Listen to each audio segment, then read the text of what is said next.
আসসালামু আলাইকুম প্রিয় দর্শক, আমি আজকে পুঁটি মাছ ছোট সেটা দিয়ে লাইয়ের ডগা দিয়ে রান্না করব।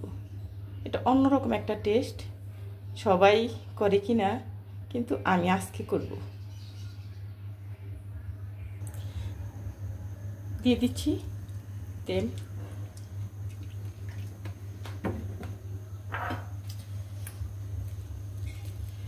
পেঁয়াজ কুচি, তারপর দিয়ে দিচ্ছি কাঁচামরিচ কাটা।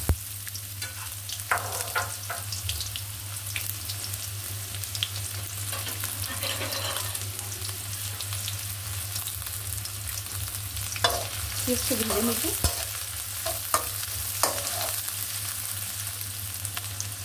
মাছটা আমি মশলা দিয়ে মেখে নেব।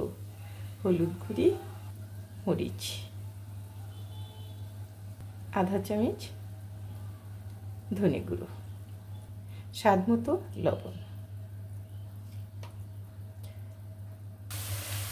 এখানে আমি সবগুলো মাছই দিব না, কিছু ভাজবো।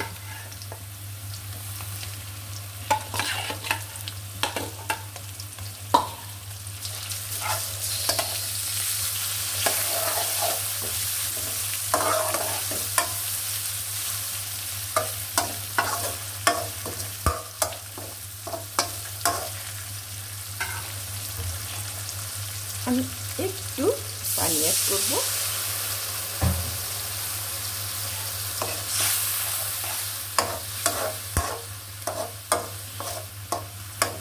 পাতা দিয়ে রান্না করব, তো একটু মাছটা আমি একটু রান্না করে নিব। ঢেকে দিচ্ছি। মাছগুলো এখন আমি উঠিয়ে নিব।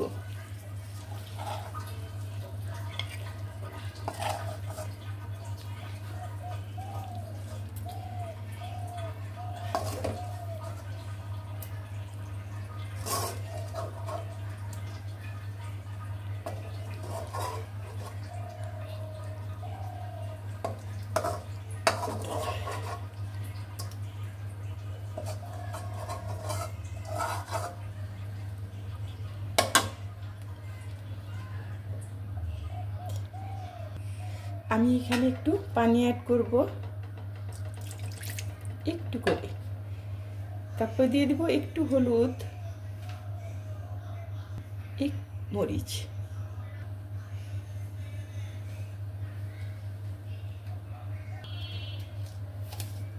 দিয়ে দিব একটু লবণ।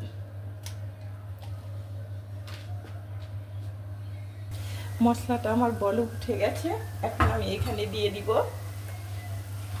পাতাগুলো ধুয়ে রেখেছি, ওগুলো আমি দিয়ে দিব।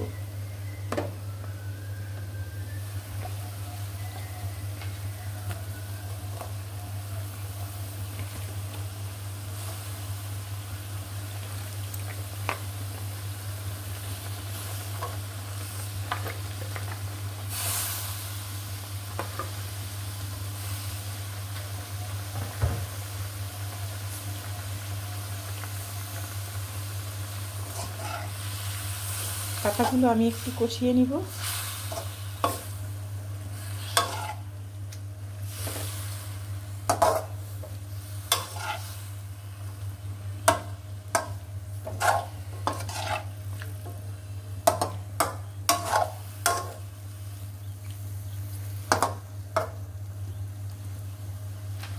একটু ঢেকে দিব।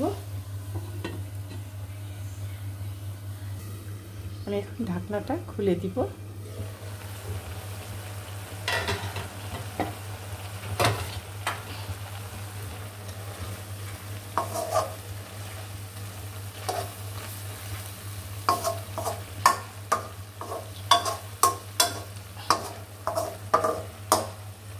আমি এখন একটু পানি অ্যাড করব, কারণ আর শুকোবো না।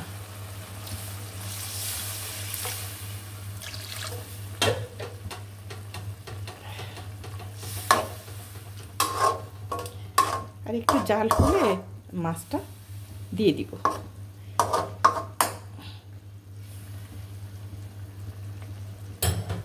যেটা আমার শাশুড়ির কাছে শিখেছিলাম, আমার শাশুড়ি আমাকে শিখিয়েছিল যে এভাবে রান্না করবে।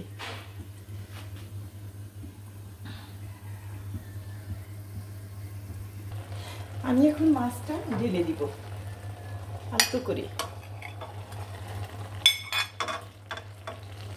যারা এখনো রান্না করে খাননি তারা খেয়ে নেবেন, দেখবেন কত ভালো লাগে।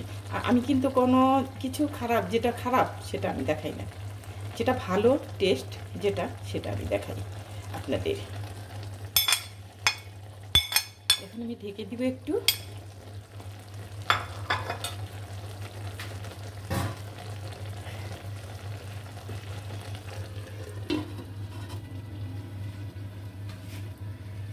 আমার রান্নাটা হয়ে গেছে, এখন চুলোটা একটু মুছে দিব।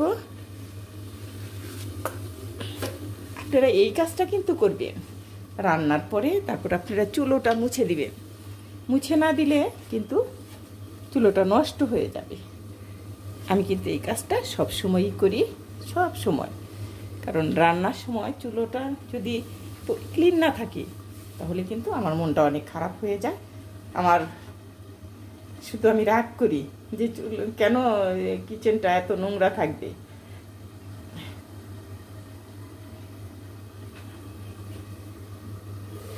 হয়ে গেছে। আমার রেসিপিটা যদি ভালো লাগে তাহলে আমাকে কমেন্ট শেয়ার দুটোই করবেন। ভালো থাকবেন, অপরকে ভালো রাখবেন।